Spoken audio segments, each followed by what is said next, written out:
The day that someone you love dies is forever etched in your memory.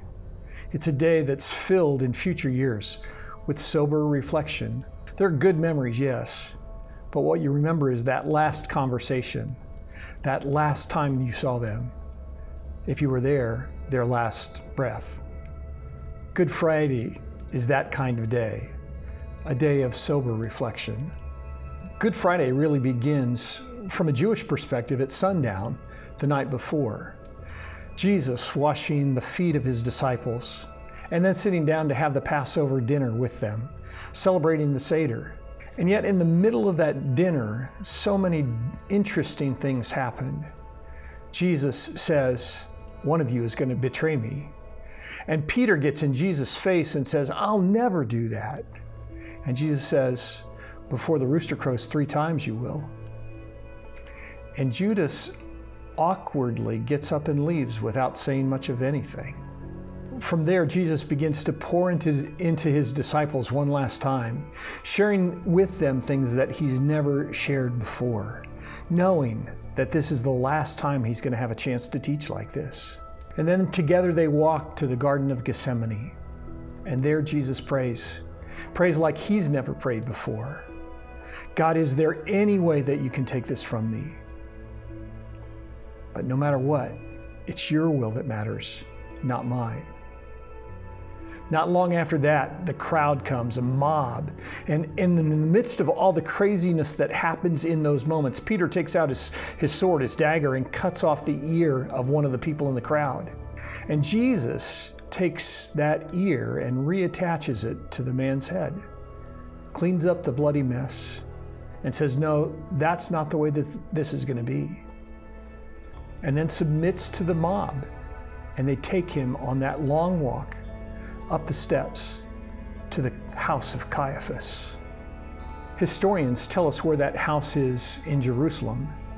It's the place where, as Jesus was questioned and beaten, Peter stood outside by a fire and denied Jesus 3 times.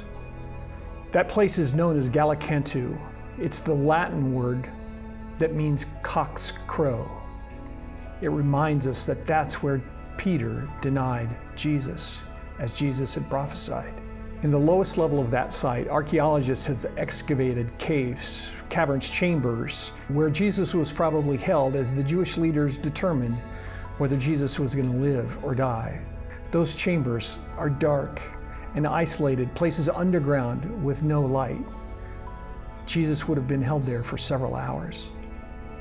In that dark place, the words of Psalm 88 had to echo in Jesus' mind. Lord, you are the God who saves me. Day and night I cry out before you. May my prayer come before you. Turn my ear to your cry. I am overwhelmed with troubles, and my life draws near to death. I'm counted among those who go down to the pit. I am like one without strength. I'm set apart with the dead, like the slain who lie in the grave, whom you remember no more, who are cut off from your care. You have put me in the lowest pit, in the darkest depths. Your wrath lies heavily on me. You've overwhelmed me with all your waves. You have taken from me my closest friends and have made me repulsive to them. I'm confined and can't escape. My eyes are dim with grief. I call to you, Lord, every day. I spread out my hands to you. Do you show your wonders to the dead? Do their spirits rise up and praise you? Is your love declared in the grave, your faithfulness in destruction? Are your wonders known in the place of darkness, or your righteous deeds in the land of oblivion? But I cry to you for help, Lord. In the morning, my prayer comes before you. Why, Lord, do you reject me and hide your face from me? Your wrath has swept over me. Your terrors have destroyed me. You have taken from me friend and neighbor. Darkness is my closest friend. It's a psalm of despair, a psalm without hope, a psalm of death. Once Jesus was taken out of that chamber, he He was taken early in the morning to be put on trial before Pilate, and then taken to Herod, and then taken back to Pilate, all before 9 a.m. In front of a mob calling for Jesus' death, Pilate authorized a near-fatal beating that tore the flesh and muscle from Jesus' back and sides and shoulders. Reluctantly, Pilate then gave permission. He washed his hands to take the guilt away from himself, for Jesus to be taken out of town, taken to the cross, and executed. During those 6 excruciating hours on the cross, Jesus' mind must have gone back over and over again to another psalm, Psalm 22. My God, why have you forsaken me?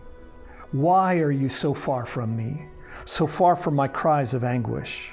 My God, I cry out by day, but you don't answer. By night, I find no rest. I am a worm and not a man, scorned by everyone, despised by the people. All who see me mock me. They hurl insults, shaking their heads. He trusts in the Lord, they say. Let the Lord rescue him.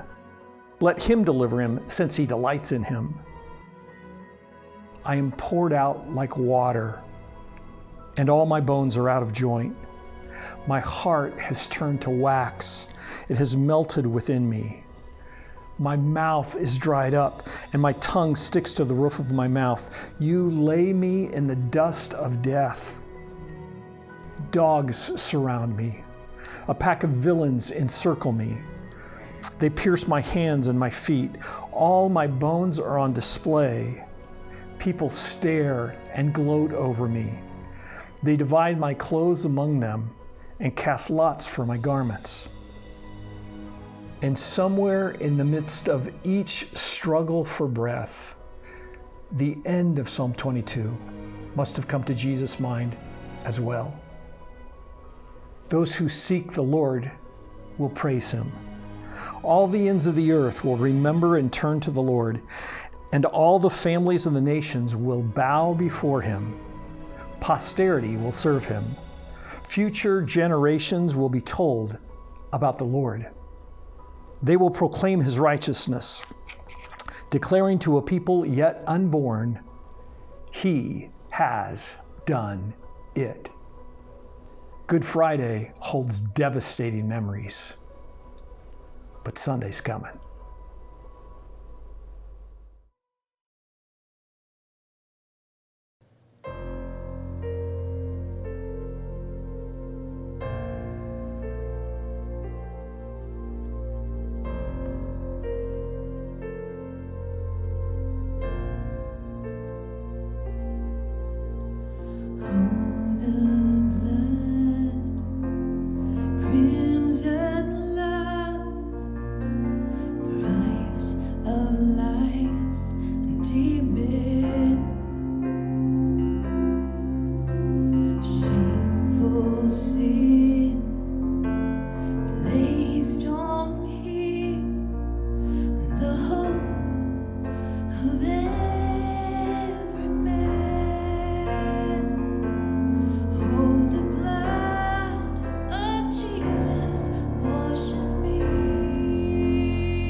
So